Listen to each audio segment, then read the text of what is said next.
Hello friends, today we are going to discuss about the University of Madras Python programming practical exercises first semester of B.Sc degree.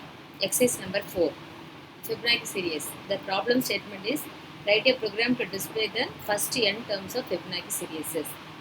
Now we will see the algorithm. The algorithm represents step-by-step process of the given problem. The step 1 is read the number of terms from the user.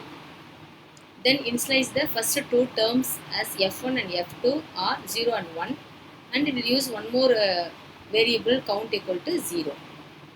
Then if check the count is not equal to n, then calculate the next term, that is f3, which is equal to f1 plus f2. The sum of first two terms becomes the next term. So this will be repeated.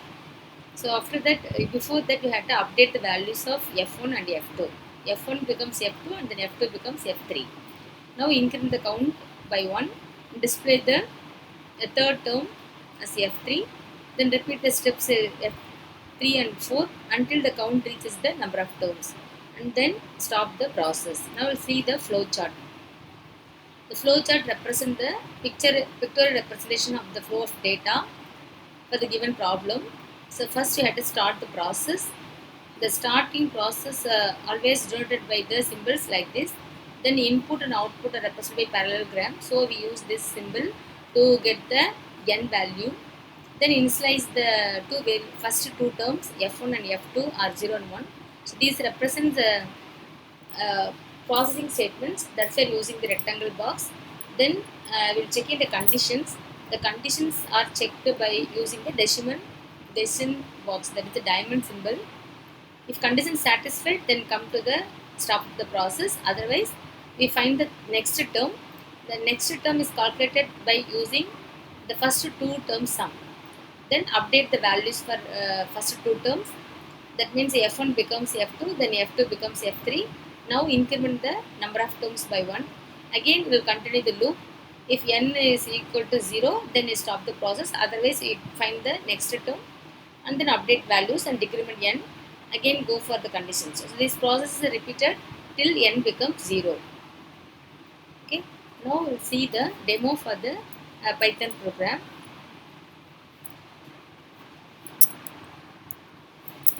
For this I am using the online Python compiler.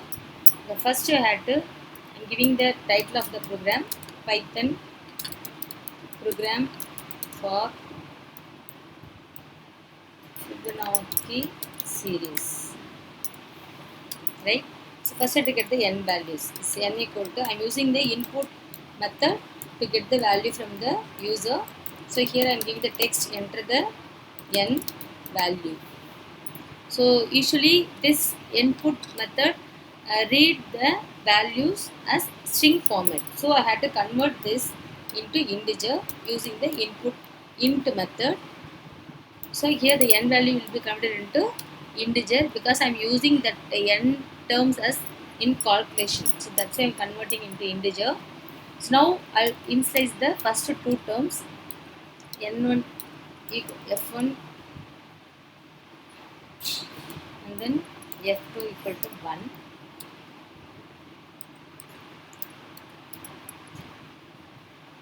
Then I am printing these two terms, first two terms, f1, and then I am giving that comma as a separator. I am printing first two terms. So each and every term separated by comma. So that's why I am using like this format. I am using a for loop to repeat the next term. So I am using the for loop. The syntax of for loop is for index variable in the range. The range is nothing but number of terms. So inside the for loop, I am finding the next term. That is f3, third term is calculated by sum of first two terms. Now I print the third term f3. Then again I am using the separator as comma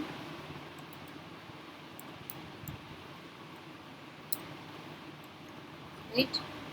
So now I'm going to update the terms.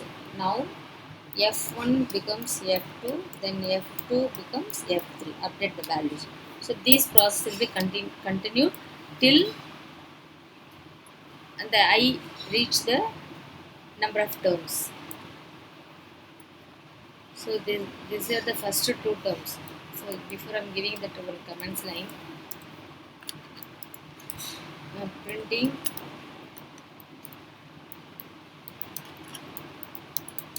first two terms. After that, this is the another. So now I've run this program. It asks me to give the value for the n. I'm giving 5. So it will print the number of terms, that is 5 terms. So it will print till 5. I hope you will clear about the Fibonacci series. Thank you.